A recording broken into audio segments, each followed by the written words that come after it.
Le nouveau missile de croisière adopté par l'armée ukrainienne serait 2,5 fois plus long et 4 à 5 fois plus lourd que le Tomahawk moderne. La compacité de ces engins permet de franchir la défense anti-aérienne ennemie. À première vue, le Flamingo ukrainien semble en difficulté. Le missile de croisière américain a une surface radar de 0,1 m². Quelle serait celle du Flamingo ? Par exemple, le drone TU-141 Strige a un indicateur d'1,5 m². La configuration du Flamingo et du Strige diffèrent, mais leurs dimensions annoncées sont presque identiques. Les deux appareils ont une prise d'air sur le dessus du fuselage, augmentant ainsi leur visibilité. La grande tuyère ouverte du moteur contribue également à la signature radar. Une partie du fuselage du Flamingo est en composite, ce qui atténue le signal différemment de l'aluminium du Strige. Cependant, la partie supérieure du carénage moteur du modèle ukrainien reste en duralumine à cause de la chaleur autour du turboréacteur. Il semble que les ingénieurs ukrainiens, sous licence britannique ou non, aient conçu un missile de croisière très visible au radar comme un avion, mais incapable de manœuvrer pour éviter. Comme un avion. Un cadeau pour la défense anti-aérienne russe. Un tel missile de croisière peut littéralement être abattu par n'importe quel système soviétique de missiles anti-aériens. Mais ce n'est pas pour rien que j'ai comparé le Flamingo et le Tu-141 Strige que le sombre génie ukrainien a transformé en drone d'attaque. En effet, même le Tu-141 Strige parvenait à franchir la défense anti-aérienne en profondeur de la Russie et frappait non seulement des entreprises de moindre importance, mais aussi des aérodromes abritant l'aviation stratégique. Le 5 décembre 2022, le ministère russe de la Défense a annoncé qu'un drone soviétique Tu-141 modifié avait atteint et été abattu à l'aérodrome de Diaghilevo. Ces débris sont tombés sur un camion-citerne dont l'explosion a endommagé le revêtement du bombardier Tu-22 M3. Un autre usage des Strigi a été signalé sur la base aérienne Engels 2 où 2 Tu-95 auraient été endommagés. Les caméras de surveillance extérieure ont confirmé que les Strigi ont atteint l'aérodrome. L'utilisation d'anciens Tu-141 soviétiques modifiés contre ces aérodromes a été confirmée dans un film du service principal de renseignement du ministère de la Défense de l'Ukraine. Plus tard, au matin, un Strige est aussi arrivé de la même façon sur la base aérienne russe Engels, près de Saratov. L'explosion a été enregistrée par une caméra de surveillance dans le quartier voisin. 2 bombardiers porteurs de missiles Tu-95 ont été endommagés. Et Diaghilevo et Engels se trouvent à 500 km de la frontière ukrainienne.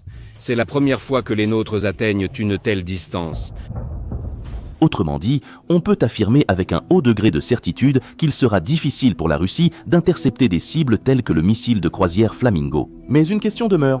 Pourquoi, alors qu'elle a été annoncée il y a plus d'1 mois, la fusée reste-t-elle presque inutilisée ? En fait, un seul épisode a été confirmé publiquement.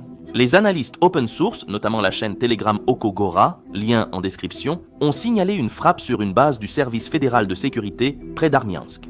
À en juger par le cratère d'environ 13 mètres de diamètre, c'est bien un missile de croisière avec une ogive d'environ 1 tonne qui a frappé la cible. Oui, sur les photos, les bâtiments paraissent de petits hangars à bardage rouge, mais c'est une erreur d'échelle. Comparez-les aux voitures voisines. La coque calcinée mesure 30 mètres, l'équivalent d'un immeuble de 10 étages couchés.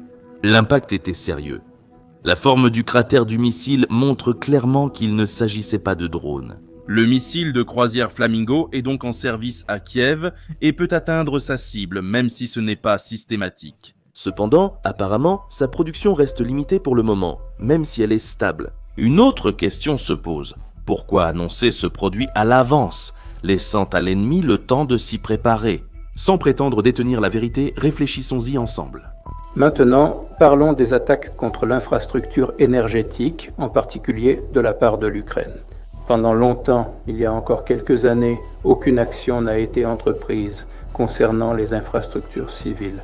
Et surtout pendant la période hivernale, nous avons longtemps enduré lorsque les forces ukrainiennes frappaient constamment nos installations énergétiques.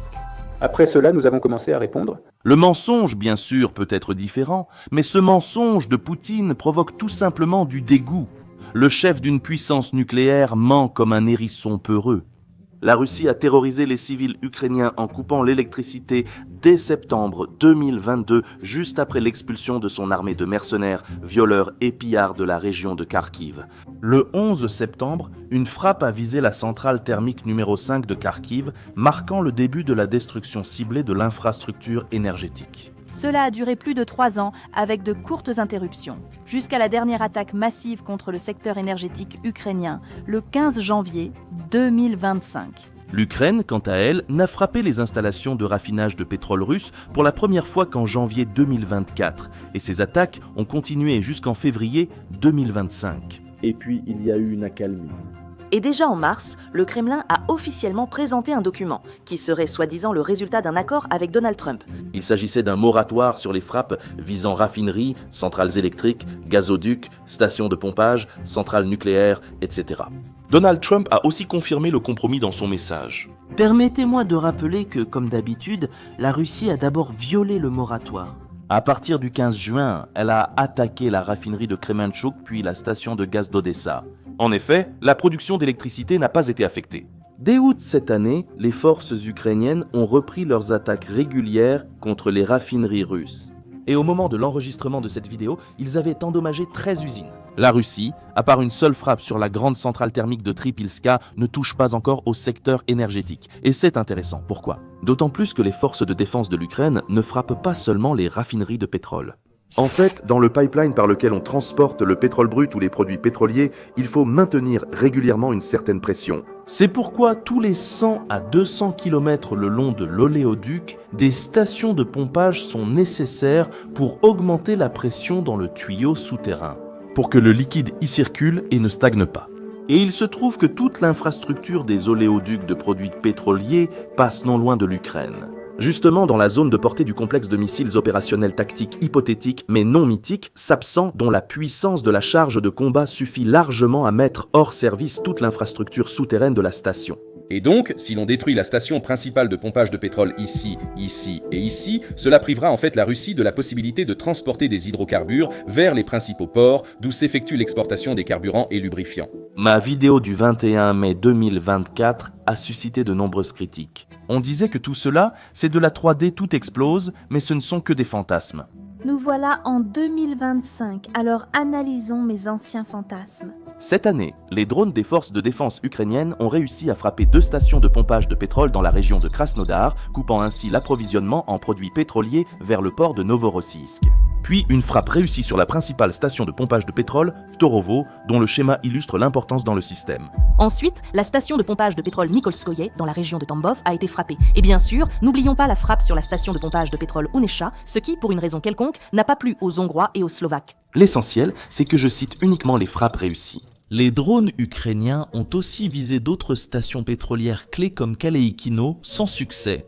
Mais ce n'est pas fini. Sur ma carte, j'ai déjà imaginé d'autres stations de pompage détruites. On verra, cela pourrait se réaliser.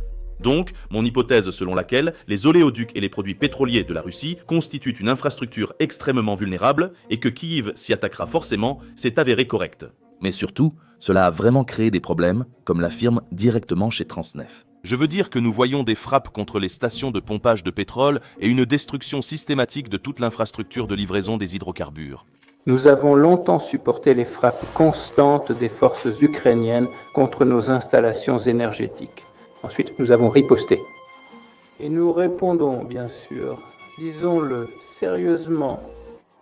La Russie, ayant lancé la guerre contre l'Ukraine en 2014, puis une invasion à grande échelle en 2021, a frappé, dès les premiers jours de cette offensive, les dépôts de pétrole et raffineries ukrainiennes. Toute expression comme réponse de la Russie aux attaques de l'Ukraine est de la propagande et d'une lâcheté répugnante. En réalité, c'est l'Ukraine qui répond à l'agression en frappant les raffineries de pétrole, en répliquant au terrorisme quotidien contre la population civile depuis 4 ans. Maintenant, sans émotion. Pourquoi, après l'attaque de 13 raffineries russes, Poutine n'a-t-il pas lancé de frappes massives contre l'énergie ukrainienne et doit-on s'y attendre ? Un plan pour priver les Ukrainiens de chauffage cet automne et hiver semble évident, probablement déjà élaboré au Kremlin. Comme le refroidissement en Europe de l'Est commencera dans 1 mois, Moscou a sans doute assez de ressources pour imposer à nouveau à l'Ukraine des coupures tournantes. Cependant, il existe aussi un facteur qui peut modifier ces prévisions. C'est le missile de croisière Flamingo, le même avec lequel nous avons débuté la vidéo. La portée maximale est de 3000 km, avec une précision de 14 mètres à cette distance. La vitesse maximale est de 900 km/h. La vitesse de croisière peut varier et cela, je ne vais pas le révéler. La capacité de charge est actuellement de 1150 kg. Au début, elle était de 1000 kg, mais ensuite nous avons trouvé un moyen de l'augmenter un peu. 3000 km de portée. Il est difficile de savoir si les caractéristiques annoncées sont réelles. Il est encore trop tôt pour dire que le missile de croisière Flamingo est un produit fini en série.